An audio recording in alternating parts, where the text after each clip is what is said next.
Hello. So we are going to be looking at a continuation of conditional probability. Yeah, and there are just a few more concepts we need to cover before we look at the exercise for conditional probability.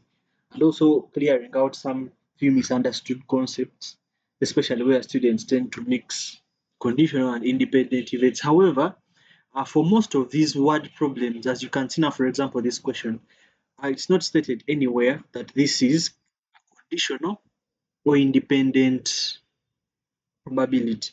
So usually it's the understanding of the concept that helps you, not trying to figure out this question conditional, is it independent? Though, however, for independent events, you would actually have to consider and think about the approach to the question. But for most of these questions, it's usually just a judgment from practice. As you practice so many times, you'll be able to pick it out. Now we have this question say, a bag contains 3 white and 5 black balls. If 2 balls are picked in succession at random from it, find the probability that the second ball picked is white. If picking is done, the first is with replacement. So it's actually very important whether we are picking these balls with replacement or without replacement. Okay, now, yeah, so it's important to know whether we are picking with replacement or without replacement. Now for this question, we have a bag. Let's say we have our bag here. This bag contains 3 whites and 5 black balls. Okay, and now we are picking balls in succession. We're not picking all these 2 balls at once. We pick the first ball, then pick the second ball. Now we have 3 white, 5 black balls. So in the box, so we pick the first time. When we are picking a ball, there's a probability that we pick the first ball being a white ball, or the first ball being a black ball. Then now after picking the first time, let's say if we picked a white ball, when we are picking the second time, there's a probability of us picking the second ball as a white ball, the probability of us picking the second ball as a black ball. But however, here it is picking a second ball as a white ball, given that the first ball was white. So you see that the aspect of conditional probability comes in. But as you're going to see as we practice, it's actually not, you don't have to keep thinking about this. But since this is our first exercise, it has to make our first example, I have to explain. So here, if the first ball, given that the first ball is a black ball, we still can pick our second ball as a white, can still pick our second ball as a black again. Now, what determines this second one is if we are picking with replacement or without replacement. Now, let's say we are picking with replacement. For the probability of picking the first white ball, or the first ball being white, it's 3 out of the total, which is 8. This is 3 out of 8. Here, it's 5 out of 8. Now, if I try to draw the box, remember here it's with replacement. So meaning if I pick a white ball, I replace it, so there will still be 3 white, 5 black, sorry. Here, still if I've picked a black ball but I'm replacing, so there will still be 3 white, 5 blue. The probability of picking the white ball the second time is the same because with replacement. That's why as in the one of the examples you're going to see, we are going to have a question with replacement where we are going to have so many probabilities. I don't even have to draw this tree because the probabilities are constant. Hope it's making sense. You see here, probability of picking a black ball is 5 out of 8. Here it's also 5 out of 8. Some people actually tend to say this picking with replacement is not conditional. They try to call it independent, but I told you it doesn't matter whether you call it independent or conditional as long as you can solve the question. Now, the probability the second ball picked is white, so the probability of W2, second ball being white. So we now see here we have the second ball being white, but here you picked a white ball first. Here we have the probability the second ball being white, but a black ball was picked. So these lines, when we tick this, we mean this whole line. When we need this whole line, when we pick this, we need this whole line. So we come here and say we want probability of W1 intersection W2 plus probability of this intersection this. So now you can just come and follow this line and multiply 3 out of 8 times 3 out of 8 plus, you also come and follow this line, 5 out of 8 times 3 out of 8. Then now you get your answer as this can be 9 out of 64 plus 15 out of 64. The final answer would be 3 out of 8. So here I've solved this simply. Now, I think I usually like to talk about, though it's not very important. So you realize here we've not thought through this. We've just W1 intersection W2. Just it's like we are multiplying W1 times W2, probability of W1 times the probability of W, which is not true. Let me explain it here in details. When here I say I'm finding probability of W1 intersection W2, I'm not saying W1 times W2, though it appears like that's what I'm doing here. What we're actually doing, we are getting the probability of W1, which is 3 out of 8, so it's the probability of W1 times the probability of, not times the probability of W2, it's times the probability of W2 given that W1 was picked first. Hope this makes sense. So the advantage of a tree diagram is you don't have to think about these details. It's like it's automatic. As you multiply, it looks like you're multiplying W1 times W2, but actually you're multiplying the probability of W1 times the probability of W2 given W1. So this is what I want to clear out. But now, as I've told you, you actually don't have to think about this as you do. Why I have to emphasize it is that now it usually confuses students to think that these are actually independent units, yet it's conditional probability. Now, just that when using a tree diagram, it comes in a way that it's so direct that it looks like when you're multiplying 3 out of 8 times 3 out of 8, you multiply probability of W1 times the probability of W2, yet actually you're multiplying probability of W1 times probability of W2 given W1, which gives you the probability of W1 intersection W. Same thing here. So now for the next of the numbers, I'm not going to be explaining this. I'll just be doing this and hope you'll understand that we are not multiplying the things as independent events. So now let's do without replacement. So we have still a bag with 3 white, but now let me try to be fast. So this first ball can be white, it can be black. So here we have 3 out of 8, then we have 5 out of 8. Now here without replacement, now the new box, though I'm also just doing this for the first number, for the rest of the numbers we shall just be now thinking through it. Now, if you have picked a white ball, I don't replace it, meaning there were 3 white balls, now they're remaining 2. The black balls here are constant. Then here, if I pick a black ball, I'm not replacing it. So I've picked 1 black ball, I'm remaining with how many? 4 black balls and 3 white balls. Now, for the second picking, here as you can see, the probability is different. So W2, then black 2. So this is now 2 out of 7, and this is 5 out of 8. Then here we have this is 4 out of 7, then 3 out of 7. So like this, we have this now. We still want the probability. The second ball is white. Look for second ball white. These are the columns we want. So now I can come here and say probability of this is probability of W1 intersection W2 plus the probability of V1 intersection W2. This would give us 3 out of 8 times 2 out of 7 plus 5 out of 8 times 3 out of 7. So with this, you still have 3 out of 8. Now, to note on this number is what I was saying, for the consequent numbers, I'm not going to be redrawing the number over this, like the bag again. We'll just be saying if we have 3 out of 8 here, the fact that we've drawn out 1 white ball, we'll just know that the white balls have reduced. So the probability of drawing a white ball next will be 2, but also the total number has reduced to 7. We're going to see that, you don't have to worry. Now here we have a box contains 7 red and 6 blue pens.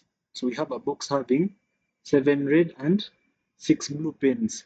Now we are seeing that 3 pens are drawn. So this time we are drawing 3 pens. So here we need more space. So now we can have the first ball being red or the first ball being blue. So here now we are on pens. Oh, we can then after that first red pen we can have second picking. It's the second picking. Then after this we can have the third picking. So hope you see that here it actually redrawing the box would make this so crowded and almost make everything difficult. So now we have this. Now the probability of drawing the first red is 7 out of the total, which I think is 13. So it's 7 out of 13. Then for the first blue is 6 out of 13. Now how I usually do this, I follow, like for example, I've drawn a red pen, so I now first follow the red. So if I've drawn a red pen, there were 7. Now I've picked out one, since here the same without replacement, I've picked out one, so they're remaining 6. But also the total was changed, so it's now 12. So now here, now these things have to add up, like you say 1 minus this, 1 minus 6 out of 12, 6 out of 12. Hope this is making sense. Now if I continue along this line, I've picked the red pen, I've picked another red pen, so I've picked 2 red pens. Okay, let's say now from this I've picked 1, so the remaining should be 5, because here I had 6, but I've picked out this one, so there should be 5, then the number reduces to 11. And this thing has to add up to 1, so this is 6 out of 11. Then even here I continue with this line, I say this is 6, but now I've picked this blue pen, so now they're remaining 5, even the total reduces. So you see that I've not redrawn, but I'm moving steadily. So even here, this is 6 out of 13, but here I've picked a blue pen. How many blue pens will remain? 5, but now it's 5 out of 12. But here, these things have to add up to 1. This becomes 7 out of 12. Then now I continue here along this line. Here I've picked 1 blue pen. There were 5, they become 4. The total also reduces. This is out of 11. Then here, this is 7 out of 11. Similarly here, I've picked a red pen. They should reduce to 6, but the total also reduces, and they should add up to 1. So you see I've done this, and this skill gets better with practice. So now the question wants the first part, probability, pens of the same color. Now how I do this, usually I come to my tree diagram, same color. I know that I need this same color. I also need what other thing, like probability of drawing, of picking pens of the same color. These are all the same color, these are all the same color. So meaning you want the probability of this intersection, this plus the probability of B1 intersection, B2 intersection, B3.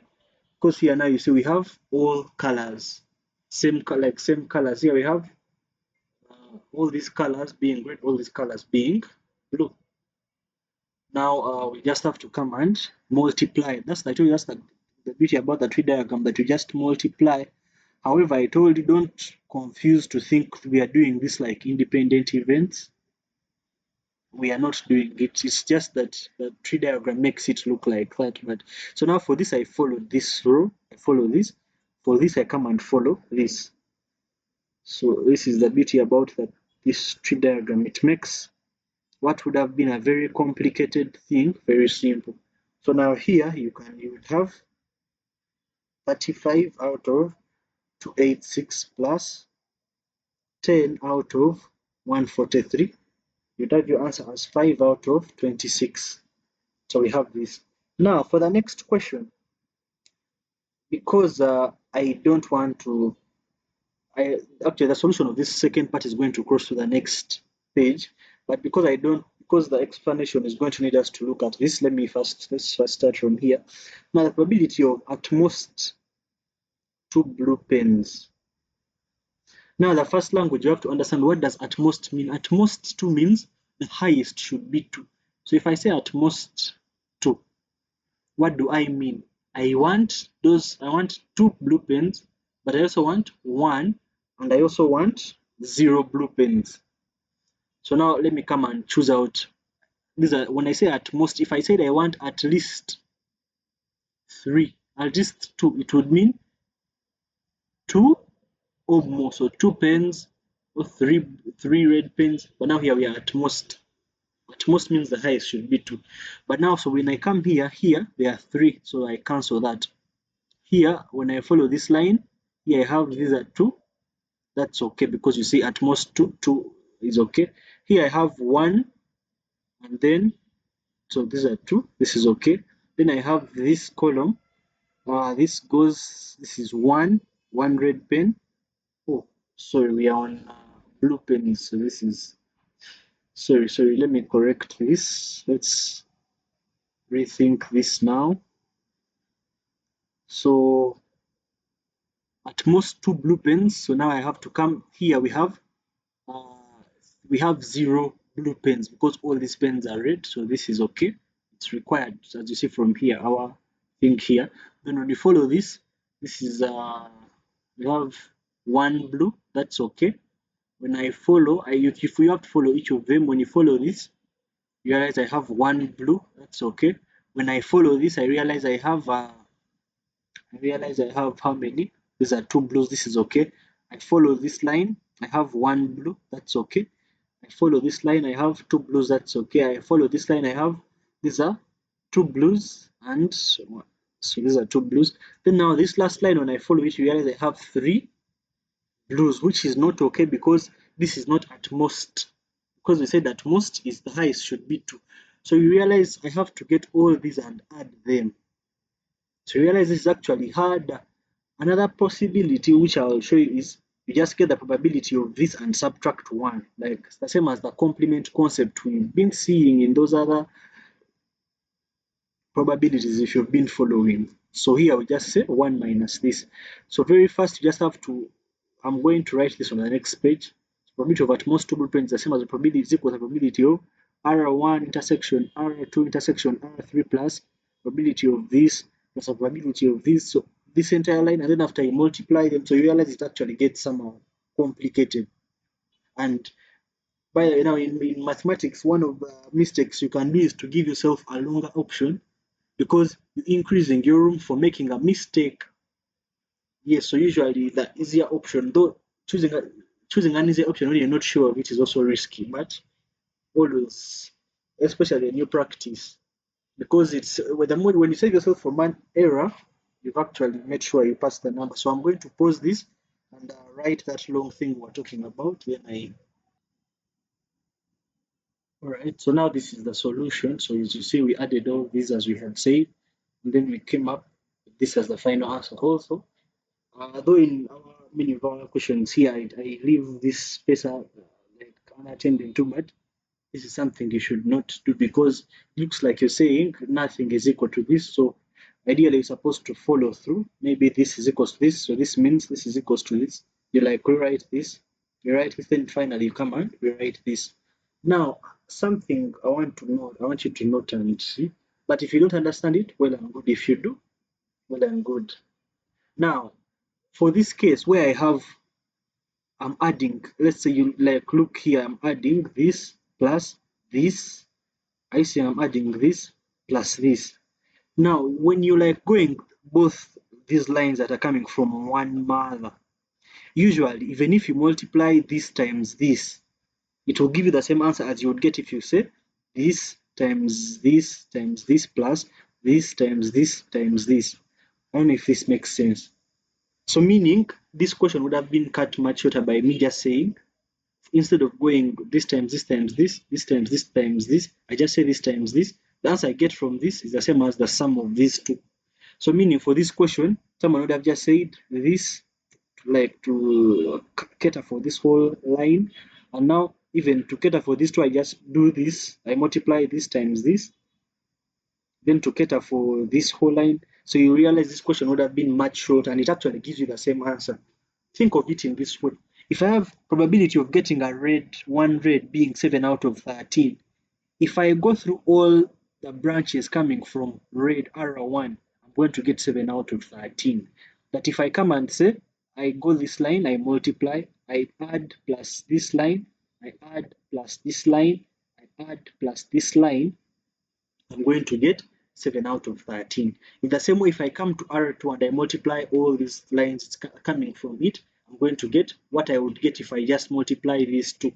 Now, that concept, if it's hard for you to get now, it's still well and good. You shouldn't be a reason to fear. Yeah. So this is the answer we get. This is the other way I told you about. So now we can go on with a few more examples and say goodbye to conditional probability. Now we have this question. A box contains 4 red and 6 blue beads.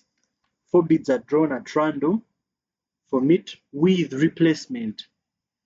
Find the probability that they have the same color. Now for this question, drawing these 4 beads is going to be so hectic, yet they are saying it's with replacement. Remember, with replacement, the probability of getting a red, even if you're drawing the red the 4th time, it doesn't change.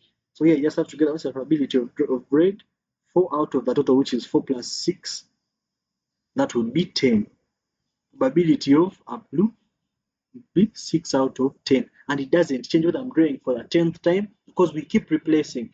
So if they want probability that they are all of the same color, that means they want the probability that first is red, second is red, third is red, fourth is red, plus the probability that first is blue, second is blue, third is blue, fourth is blue. So you see here, I just have to multiply 4 out of 10 times 4 out of 10 times 4 out of 10 like this, plus 6 out of 10 times 6 out of 10 times 6 out of 10 times 6 out of 10. So here, what do we end up having? We end up having 16 out of 6 to 5 plus 81 out of 6 to 5. Our final answer will be 97 out of 6 to 5. So it's the probability of same color. So now we have this. We are going to look at about 3 more examples, or 2 more examples. I think 3 more examples, and we're going to now go to the next thing, and you will see the exercise. Now the exercise is somehow bulky, but especially if it's your first time going through this concept, it will be good for you to go through most of the numbers. But if you're not new to this concept and you're just getting some misconceptions cleared out, then it's okay. But if it's your first time, it's very important that you do the exercise. So I'm going to have the last video on conditional probability, then we'll